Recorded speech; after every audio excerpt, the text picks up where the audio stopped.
Things are about to get fun now at the San Francisco Metals and Minerals Conference with my next guest, Al Korelin of the Korelin Economics Report. Al, thanks for being with us. Daniela, you're my favorite person, second favorite person in the world. You know what? I've got 3 daughters, so I'm going to have to say my 4th favorite person in the world. But you guys do a great job.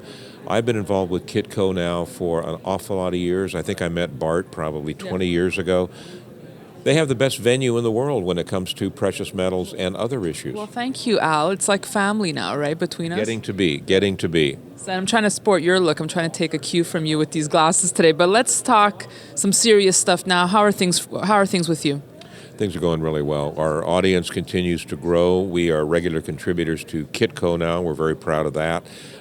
Things are going well. I'm finding it challenging right now in the sense that we have a lot of listeners who are just saying, Korelin, what the heck is going on in the market? Right. And nobody knows. Right. Nobody knows. So what do you tell them? What do you think is going on? Well, what I think is going on basically is I think that, number one, the management, i.e. the government officials that are attempting to run the United States economy, they don't know what they're doing. I don't think there's any question about that. I think we are totally in uncharted waters. I've been in this business a couple years longer than you have. I've been doing this stuff for close to 40 years, and I have to tell you, I don't think anybody knows what's going on right now. I think right now, though, the thing that you want to really watch is the news that came out from mainland China here in the last week or two. I think that's going to set the tone of the market, and we all know that the Chinese are very, very bullish on gold. Okay, so you think that might help propel gold prices out? I think it possibly will, yeah, I really do. Although I'm surprised, I'm not surprised, but I find it very interesting that what was once the driving force in the world, i.e. the United States, really isn't the driving force anymore.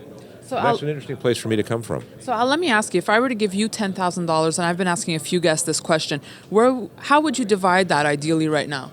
On a serious note, given my financial position right now, if you were to give me $10,000, I would go out and buy $10,000 worth of small junior companies because I think the prices are absolutely giveaway right now. But these, I guarantee you, Daniela, these would be companies that, number one, have proven management, not some newbies, proven management. They'd have to have at least $3.5 to $5 million in the bank, and they'd have to have a proven asset. Okay, Doug Casey actually told me the same things, but you really need to do your homework there, Al. Absolutely, totally need to do your homework. And what I tell our listeners is, number one, you have to take responsibility for your own actions, and your own actions have to emanate from other people's opinions. Al, anything you would absolutely avoid right now? I would, we have people who say I'm nuts because I say this, but I would absolutely avoid right now the conventional stock market because mark my words, we're going to see this market crash. We're going to wake up one morning on the West Coast, and there's going to be some serious stuff going on starting in the East Coast 3 hours earlier. So I won't see you buying any Twitter stocks anytime soon? Absolutely not. Absolutely not. And you know what? Maybe I'll lose money, but I'm sorry. I'm not comfortable with that anymore. All right, finally, Al, best investment advice you ever got? The best investment advice I ever got was, you mentioned Doug Casey.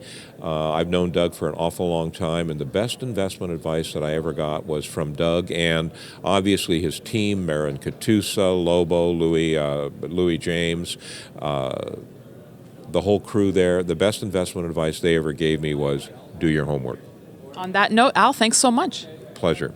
And thanks for watching more of our coverage from the Metals and Minerals Conference here in San Francisco. You can email me your comments and questions for our guests at newsfeedback@kitco.com or follow me on Twitter at Daniela Cambone. Thanks for watching.